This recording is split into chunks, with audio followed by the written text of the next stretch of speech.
ನಾವೇನೋ ಉಳಿಸಿಲ್ಲ ಅಂದ್ರೆ ದೊಡ್ಡ ಸಮಸ್ಯೆ ಆಗ್ತದೆ. ಕೃಷ್ಣ ಅವರೇ, ದಯವಿಟ್ಟು ಇದನ್ನೆಲ್ಲಾ ಸರ್ಕ್ಯುಲರ್ ಅಲ್ಲಿ ನೀವು ಗ್ರಾಂಟ್ ಮಾಡ್ಬೇಕಾದ್ರೆ ಏನೇ ಮಾಡ್ಬೇಕಾದ್ರೂ ಇದನ್ನ ಉಳಿಸ್ಕೊಂಡು ಇನ್ 25 ವರ್ಷಕ್ಕೆ ಮುಂದೆ ಕೊಡ್ತೀರಿ ಅನ್ನೋದು ಒಂದು ಆದೇಶ ಮಾಡಿದ್ರೆ ಒಂದು ರೆಕಾರ್ಡ್ ಉಳಿಯುತ್ತೆ.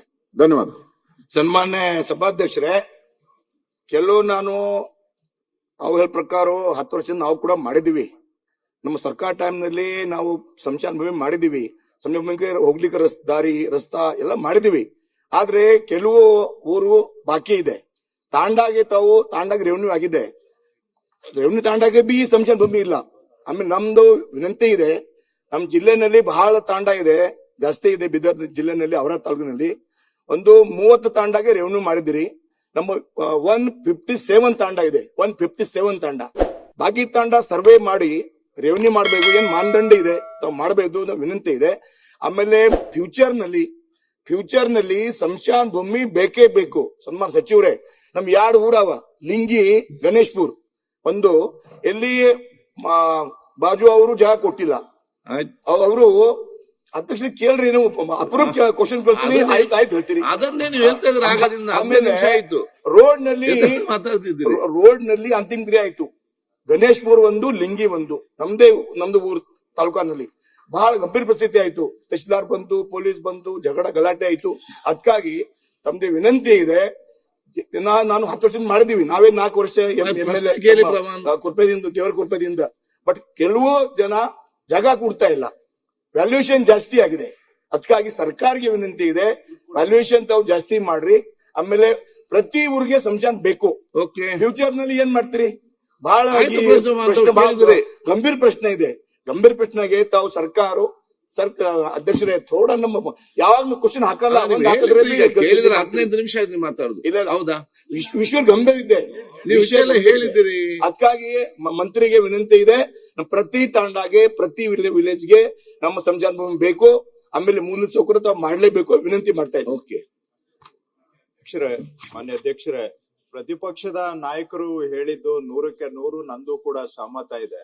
ಮತ್ತು ಅವರು ಸ್ಥಳೀಯವಾಗಿ ಗಮನಿಸಿರೋದು ಕೂಡ ನನ್ನ ಪ್ರಕಾರ ಸರಿ ಇದೆ. ಅವರ ಅಬ್ಸರ್ವೇಶನ್ ಎಲ್ಲಿ ಕೊಡು ಗುಡ್ಡ ಕೊಡು, ಅದು ಕೊಡು, ಇದು ಕೊಡು, ಕೊನೆಗೆ ಈಗ ನಾವು ಕೊಟ್ಟು ನಾವು ಭಿಕ್ಷಾ ಪಾತ್ರೆ ಎತ್ಕೊಂಡು ಓಡಾಡುವಂಗಾಗಿದೆ. ಈಗ ಅವ್ರು ಕೇಳ್ತಾ ಇರೋದು 100ಕ್ಕೆ 100 ಸರಿ ಇದೆ. ಈಗ ಹಿಂದೂ ಸಮಾಜದಲ್ಲಿ ಸುಡೋರು ಇದ್ದಾರೆ, ಅಥವಾ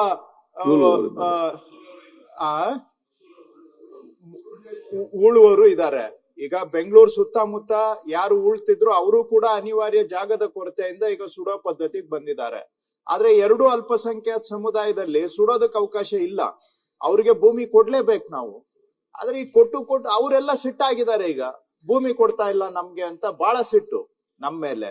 ಈ ಕೊಟ್ಟು ನಾ ಭೂಮಿ ಇಲ್ಲ ಅಂತ ಹೇಳಿದ್ರೆ ಕೇಳೋದಿಲ್ಲ ಯಾರು. ಎಲ್ಲಿವರೆಗೂ ಕೊಡೋದು? ಗುಡ್ಡನು ಕೊಡು, ಅದು ಕೊಡು, ಇದು ಕೊಡು. ಈ ರೀತಿ ಆದ್ರೆ ಅವ್ರು ಹೇಳಿದ್ದು ಸರಿ ಇದೆ. ಸ್ವಲ್ಪ ನಾವು ಶಾಲೆ, ಸ್ಮಶಾನ ಇಂಥ ಸೌಲಭ್ಯಗಳಿಗೆ ನಾಳೆ ಭವಿಷ್ಯದ, ಈಗ ಹಳ್ಳಿಯಲ್ಲೂ ಕೂಡ ಅಧ್ಯಕ್ಷರೇ ಹುಡುಗರಿದ್ದಾರೆ, ಯೂತ್ಸ್ ಇದ್ದಾರೆ, ಅವ್ರಿಗೊಂದು ಆಟದ ಮೈದಾನ ಕೇಳ್ತಾರೆ. ಎಲ್ಲಿಂದ ಕೊಡ್ತೀರಿ? ಅವ್ರಿಗೆ ಕೊಡ್ಬೇಕಾ ಬೇಡ? ಹಳ್ಳಿಯಲ್ಲಿದ್ದಾರೆ ಅಂತೇಳಿ ನಗರದ ಯಾವ್ದು ಸೌಲಭ್ಯ ಸಿಗಬಾರ್ದ?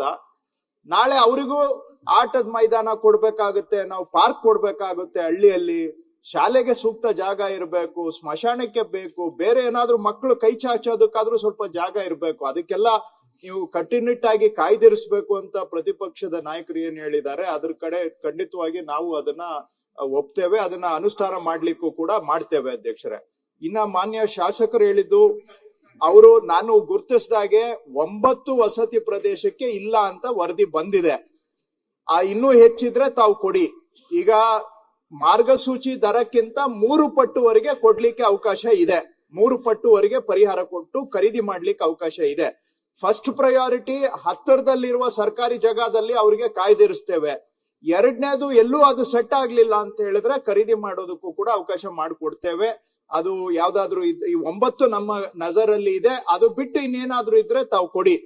3ನೇದು ಅವರು ತಾಂಡಗಳು ಕಂದಾಯ ಗ್ರಾಮ ಆಗಿಲ್ಲ ಅಂತ ಹೇಳ್ತಾರೆ. ಅದು ನಿಜವಾಗಿ ನನ್ಗೂ ಬೇಸರದ ಸಂಗತಿ. ಇಷ್ಟೆಲ್ಲಾ ನಾವು ಪ್ರಯತ್ನ ಮಾಡಿ ಇನ್ನೂ ಹಾಗೆ ಉಳಿದಿದ್ದಾವೆ ಅಂದ್ರೆ ಅದು ನಾನು ಏನ್ ಹೇಳ್ಬೇಕು, ನನ್ಗೆ ಬೇಸರ ಆಗುತ್ತೆ. ಈಗ್ಲೂ ನಾನು ಇವತ್ತು ಅದನ್ನು ಪಟ್ಟಿ ಕೊಡಿ, ಯಾವ್ದು ಗ್ರಾಮ ಆಗಿಲ್ಲ ಅಂತ ದಯವಿಟ್ಟು ಅದು ಪಟ್ಟಿ ಕೊಡಿ. ನನ್ಗೆ ಪಟ್ಟಿ ಕೊಡಿ ಯಾವ್ದು ಆಗಿಲ್ಲ ಅಂತೇಳಿ.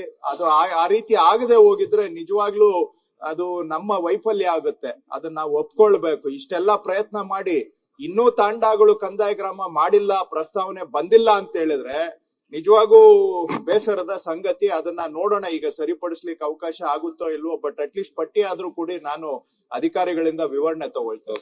ಸನ್ಮಾನ್ಯ ಲೇಟೆಸ್ಟ್ ಹಾಗೂ ಇಂಟ್ರೆಸ್ಟಿಂಗ್ ಸುದ್ದಿಗಳಿಗಾಗಿ ಬಾಸ್ ಟಿವಿ ಕನ್ನಡ ಚಾನೆಲ್ನ ಸಬ್ಸ್ಕ್ರೈಬ್ ಮಾಡಿ. ಹಾಗೆಯೇ ಬೆಲ್ ಐಕಾನ್ ಪ್ರೆಸ್ ಮಾಡಿ. ಇದರ ಜೊತೆಗೆ ಫೇಸ್ಬುಕ್, ಇನ್ಸ್ಟಾಗ್ರಾಮ್, ಎಕ್ಸ್ ನಲ್ಲೂ ಮಿಸ್ ಮಾಡದೆ ಫಾಲೋ ಮಾಡಿ.